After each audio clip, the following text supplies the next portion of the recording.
हे विघ्नहर्ता, हे प्रथम पूज्य गणेश, आप ही की कृपा से आज मैं अपना कार्य संपन्न करने में सक्षम हुआ, जिससे मैं सभी देवताओं के अस्त्र अपने भीतर समाहित कर उन्हें सुरक्षित कर सका।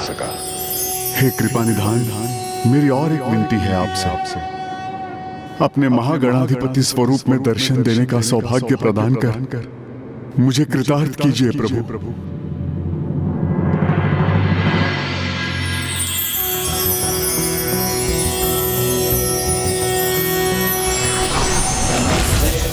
रूपाय विष्णुरूपाय ते नमः।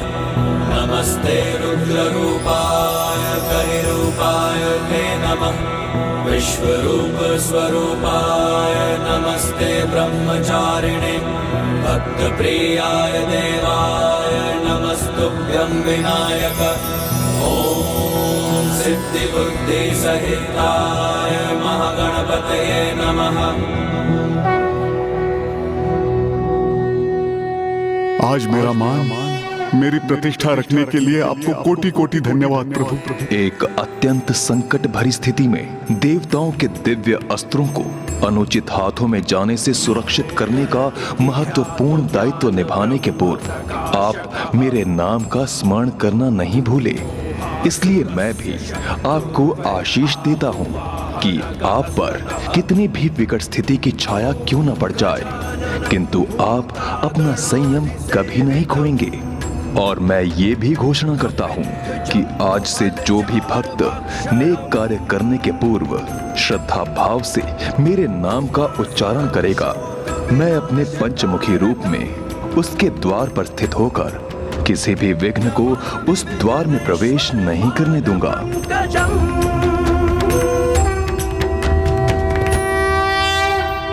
हाँ लंकेश, पार प्रसन्नता है कि मेरे पंचमुखी स्वरूप को ऐसे महान ऋषि का सहायक बनने का सौभाग्य प्राप्त हुआ। इसमें सौभाग्य तो जगत का ही था। इस घटना के उपरांत जगत वासियों को विपदाओं से सुरक्षित रहने का एक अद्भुत उपाय प्राप्त हो गया था, क्योंकि तब से ही कठिन समय आने पर आपके पंचमुखी रूप को अपने द्वार पर स्थापित कर समस्त विघ्नों से सुरक्षित कर लेते हैं। कठिन समय में यदि कोई अपनी शांति और संयम बनाए रखे तो उसके विघ्न तो स्वतः ही दूर हो जाते हैं। किंतु इंद्रदेव ऐसा कहां कर सके, इसलिए अब उनके विघ्न भी बढ़ने वाले थे। ऋषि दधीची ने उन्हें गुरु बृहस्पति के समक्ष भेजकर उनसे क्षमा याचना कर क्रोध शांत करने भेजा था, किंतु शनि दृष्टि के प्रकोप के कारण देवराज इंद्र ने उन्हें एक भूल कर दी।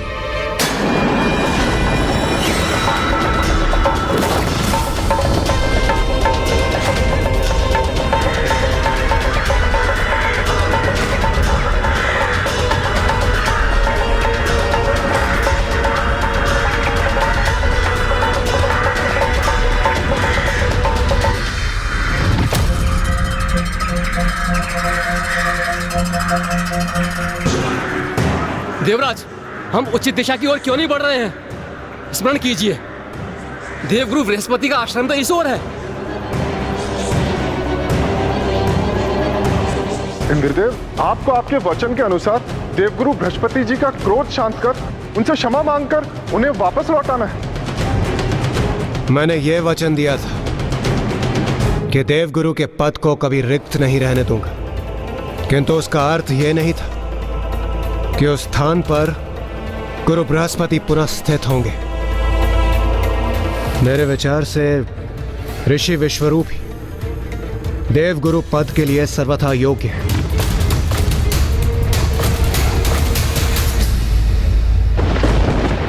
ऋषि विश्वरूप? ऋषि त्वष्टा के पुत्र ऋषि विश्वरूप किसी समय में गुरु असुर के पद पर प्रतिष्ठित थे, किंतु अब असुरों ने उन्हें अपने गुरु असुरों के सम्मान से मुक्त कर दिया था। और अब देवराज इंद्र उन्हें देवगुरु के पद पर प्रतिष्ठित करना चाहते थे। शनिदेव की दृष्टि पड़ने पर जो संयम धारण नहीं करता वह सदैव अनुचित निर्णय ही लेता है, क्योंकि देवराज का यह अनुचित निर्णय उनके लिए अत्यंत हानिकारक होने वाला था। देवराज, यदि आप वचन दें कि जिस प्रकार का अपमान आपने ऋषि बृहस्पति का किया था, वैसा अनुचित व्यवहार आप मेरे पुत्र के साथ नहीं करेंगे, तो उस अवस्था में ऋषि विश्वरूप देवगुरु के पद पर स्थापित हो सकते हैं। आप निश्चिंत रहिए ऋषिवर। मैं देवराज इंद्र आपको यह वचन देता हूं, आपके पुत्र ऋषि विश्वरूप देवगुरु के स्थान पर प्रतिष्ठित होंगे और हम देवता कभी भी उनका कोई अपमान नहीं करेंगे। किंतु स्मरण रखिएगा, मैं अपने पुत्र का कोई भी अपमान कदापि सहन नहीं करूंगा। ऐसी अवस्था में मेरे क्रोध से भयंकर और विकराल कुछ नहीं होगा, और यदि मेरा क्रोध जागृत हुआ तो कोई शेष नहीं रहेगा।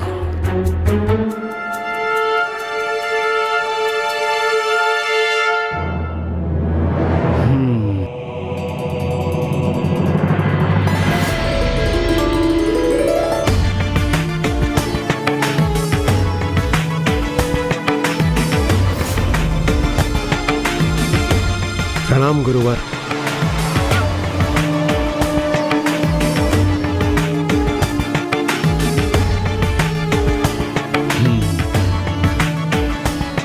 मैं ऋषि त्वष्ट का पुत्र ऋषि विश्वरूप देवगुरु का पद स्वीकार करता हूं और एक शक्ति प्राप्ति यज्ञ के आयोजन से मैं इस नवीन कर्तव्य के निर्वहन का आरंभ करूंगा। इसीलिए आप सभी जाकर यज्ञ की तैयारी कीजिए।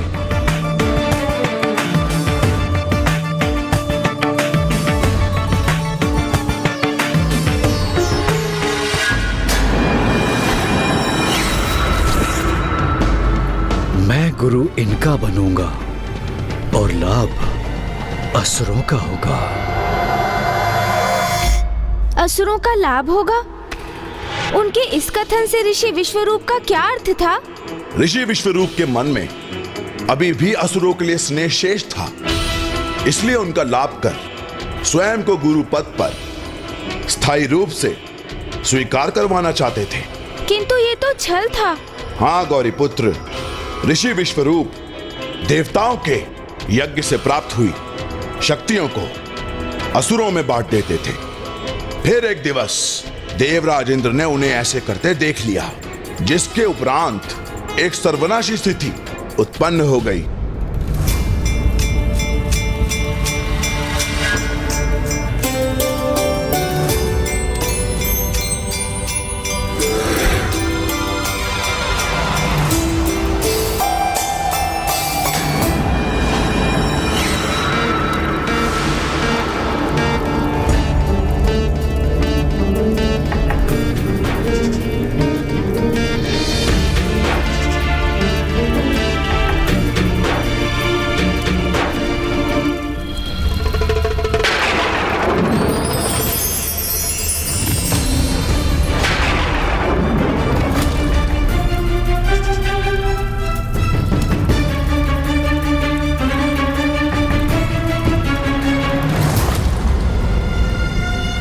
ये गुरुदेव इस यज्ञ कलश को लेकर कहाँ जा रहे हैं? मुझे स्वयं जाकर देखना चाहिए।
ये आज के यज्ञ का फल है।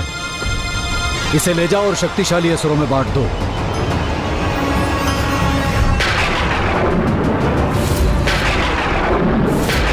इसी प्रकार प्रतिदिन यज्ञ देवता करेंगे और फल असुरों को प्राप्त होगा। भोग देवता चढ़ाएंगे और प्रसाद असुरों को प्राप्त होगा।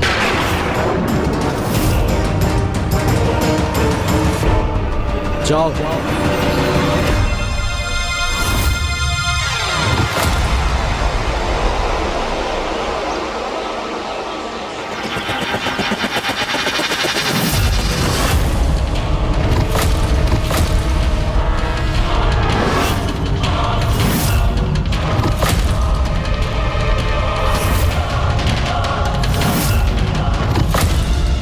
देवराज इंद्र, ये तो अत्यंत क्रोधित प्रतीत हो रहे हैं, अर्थात मेरा भेद खुल गया।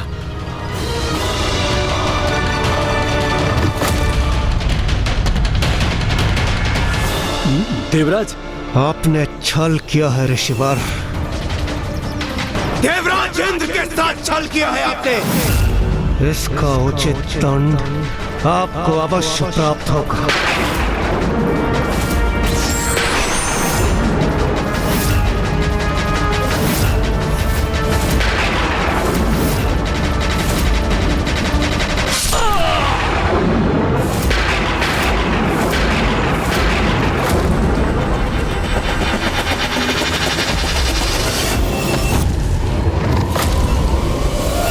देवराज इंद्र ने आवेश में आकर ऋषि विश्वरूप का वध कर दिया और स्वयं पर ब्रह्म हत्या का दोष ले लिया।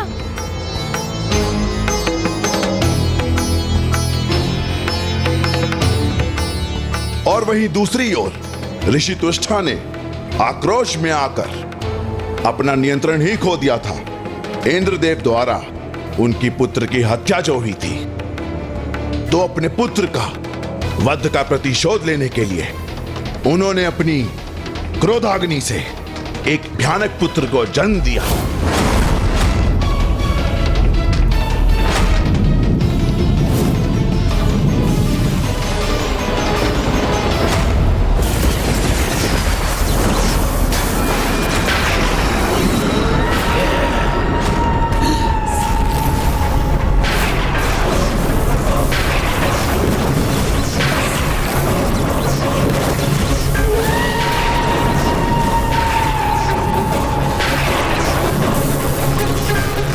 महाशक्तिशाली वृत्तासुर, मेरे पुत्र,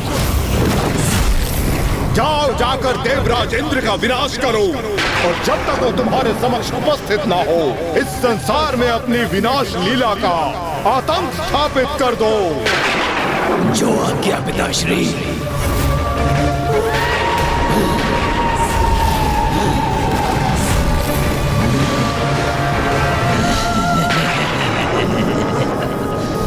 देवराज इंद्र, आपको तो मैं अवश्य नष्ट करूंगा, किंतु उसके पूर्व ये पूरी सृष्टि मेरे आतंक से कंपित हो जाएगी।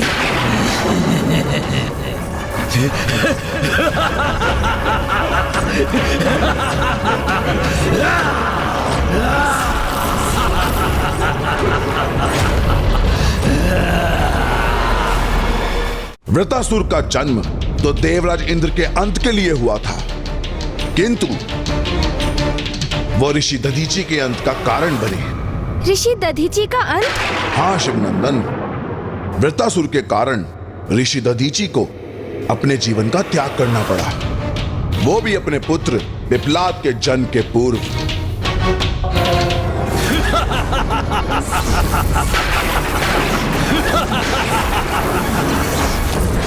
तो मुझे बताइए लंकेश, फिर आगे क्या हुआ? क्या ऋषि दधीची को भी ये ज्ञात हो गया था कि वो भयंकर असुर वृत्रासुर उनकी मृत्यु का कारण बनने वाला है? नहीं शिवनंदन, अभी तक ऐसा नहीं हुआ था। शनिदेव उन्हें बार बार संकेत देकर अपनी दृष्टि के प्रति संकेत अवश्य देते हैं, जिनमें से कुछ इंद्रदेव के समान भयभीत होकर भूल पे भूल करते जाते हैं, और कुछ ऋषि दधीची के समान संकेतों को स्वीकार कर स्वयं को और दृढ़ कर लेते हैं।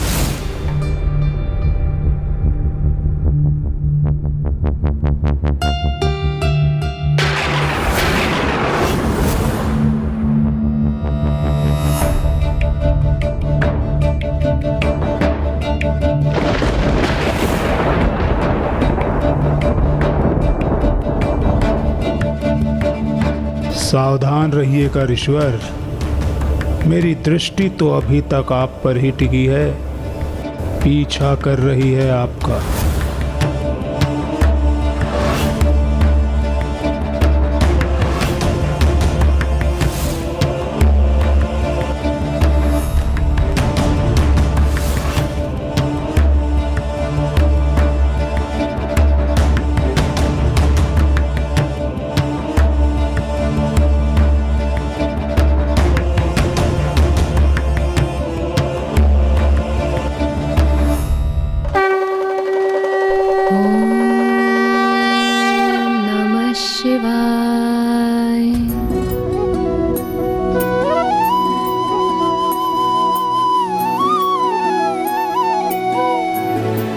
स्वामी, सभी व्यवस्था आप स्वयं ही करेंगे क्या?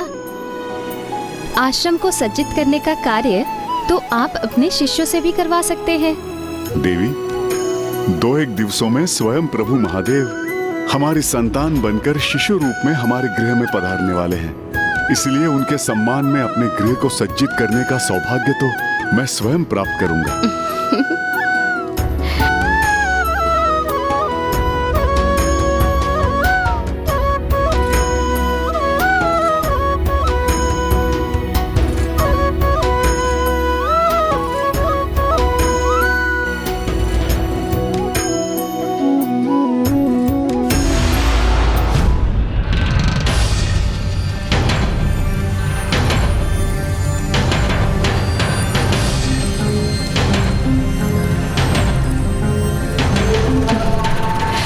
स्वामी को इतना आनंदित देखकर मेरा मन भी अत्यंत हर्षित है।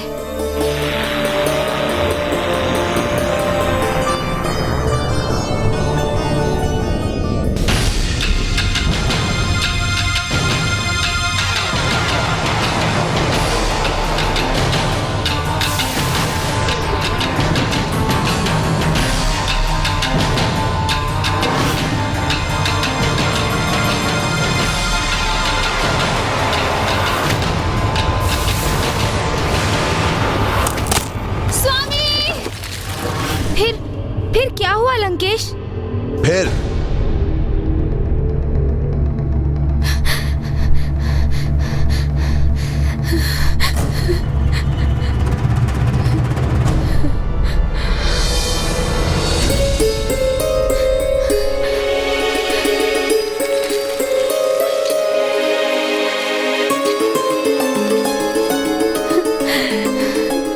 स्वामी, आप कुशल तो है?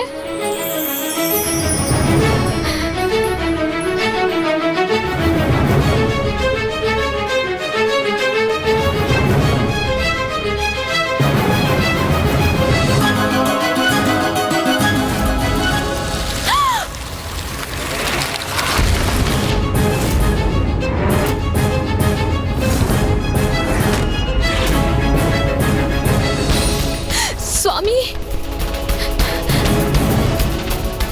ये सब क्या है? कैसे अशुभ संकेत है ये, जो बार बार उत्पन्न होके ये संदेश दे रहे हैं कि हमारे परिवार पे कोई बहुत बड़ा संकट छाने वाला है। स्वामी, मेरे मन में अनेकों आशंकाएं उत्पन्न हो रही है।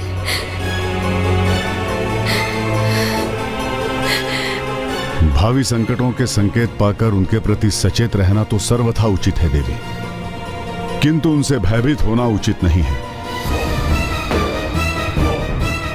ये चाहे कैसे भी संकट हो, किसी का भी प्रभाव हो,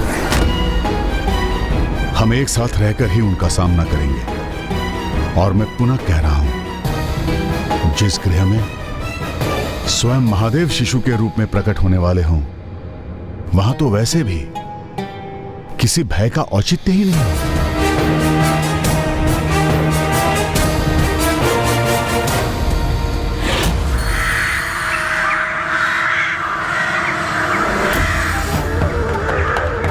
मैं किसी भी अवस्था में अपना संतुलन खो बैठूं, यह असंभव है।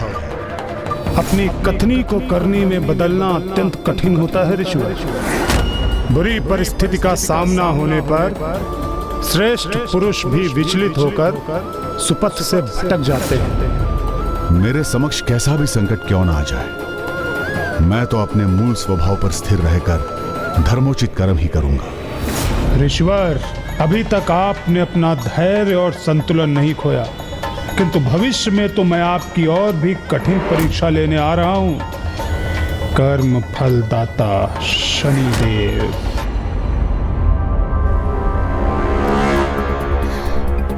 ऋषि दधीचि के समक्ष आने वाले प्रत्येक संकटों का सामना करने के लिए तत्पर थे, पर उन्हें ज्ञात नहीं था कि वह संकट किस रूप में आने वाला है।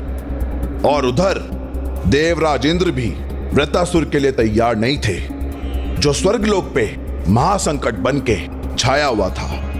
वृत्रासुर ने देवराज इंद्र को अपने समक्ष आने की चुनौती दी थी।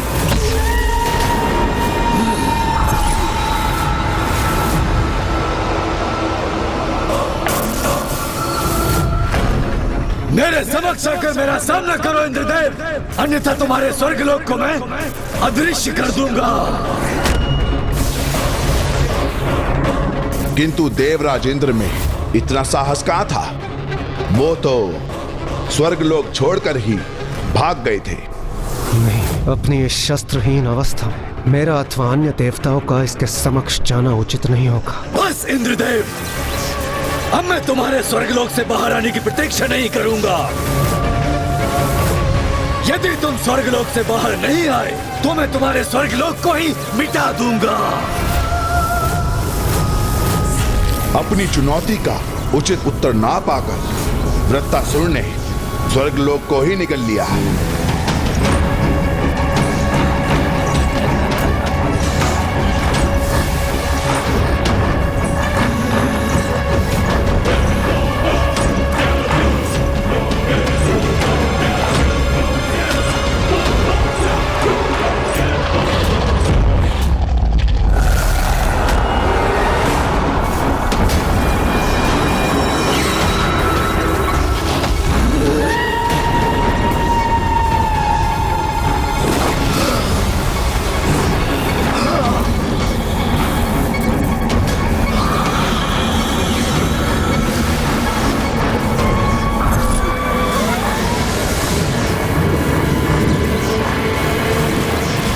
ब्रह्मांड के किसी भी स्थान पर क्यों न छुप जाओ इंद्रदेव, तुम्हें मुझसे कोई भी सुरक्षित नहीं बचा सकता, क्योंकि जिस प्रकार मैंने स्वर्गलोक को निकला है उसी प्रकार मैं पूरे ब्रह्मांड को निकल जाऊंगा। कुछ भी शेष नहीं बचेगा।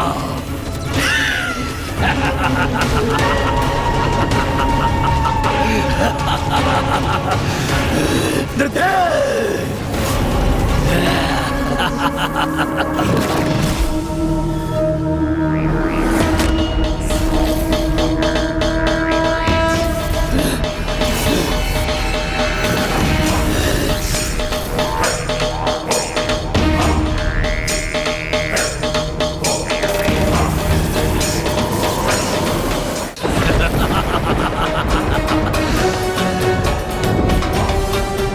आप मेरी दृष्टि से छिप नहीं सकते। मेरी दृष्टि सभी के लिए समान है, इसके प्रभाव से कोई नहीं बच सकता।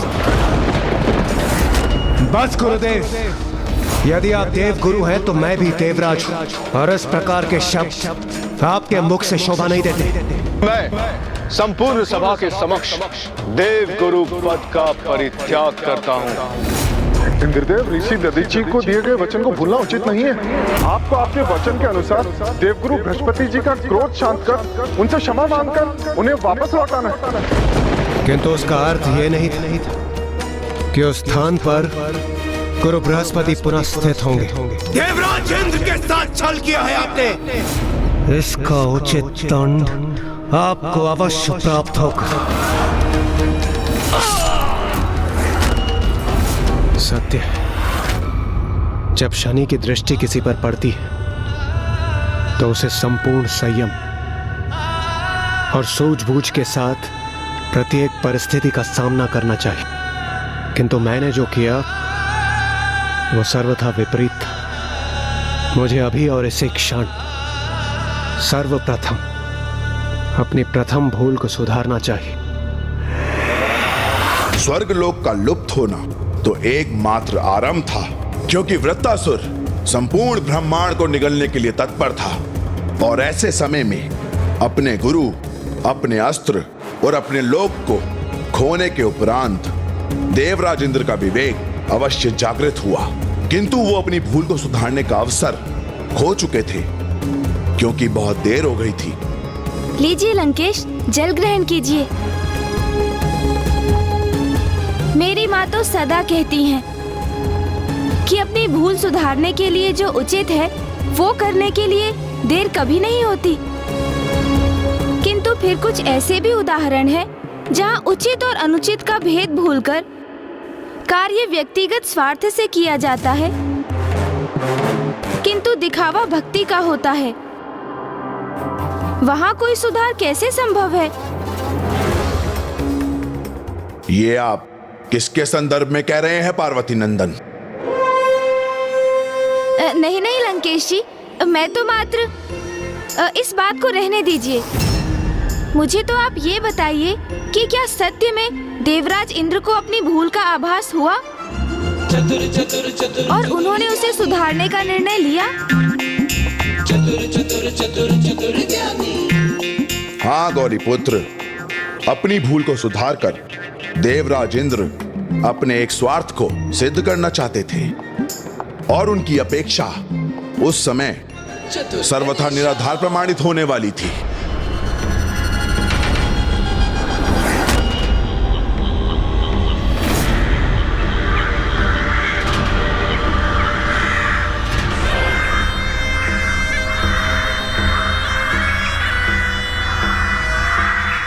शनिदेव की दृष्टि तो अब भी मेरा पीछा कर रही है। मुझे उनसे विनती करनी चाहिए कि वो मुझे अपनी दृष्टि के प्रकोप से मुक्त कर दें।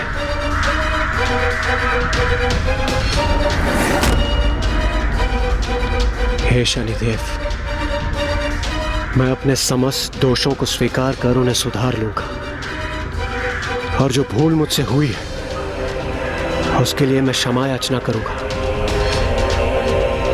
और मैं आशा करता हूं मेरे ऐसा करने से मुझ पर पड़ी आपकी दृष्टि का प्रकोप क्षीण पड़ जाएगा।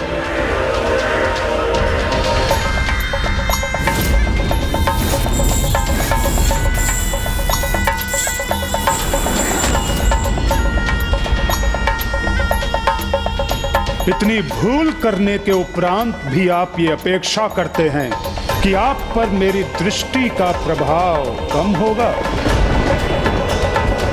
नहीं इंद्रदेव, ऐसा कदापि नहीं होगा। मैं आप पर अपनी दृष्टि का प्रभाव कम नहीं करूंगा। आपके कर्मों का फल तो अब आपके समक्ष आकर ही रहेगा। आपकी भूलों के कारण वृत्तासुर जैसा महासंकट उत्पन्न हुआ है, जिससे निपटने का उपाय अब आपको ही ढूंढना होगा। आपकी भूलों के कारण वृत्तासुर जैसा महासंकट उत्पन्न हुआ है।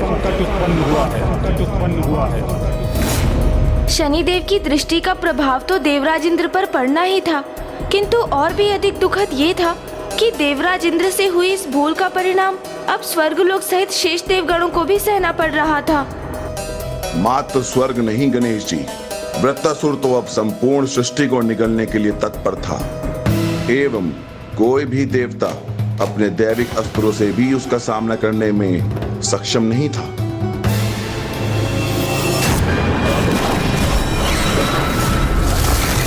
वृत्तासुर एक ऐसा संकट बनकर सामने आया जिससे संपूर्ण सृष्टि पर ही संकट आ खड़ा हुआ।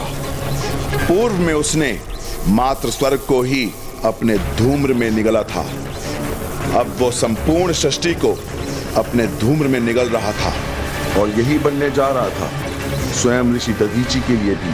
एक महासंकट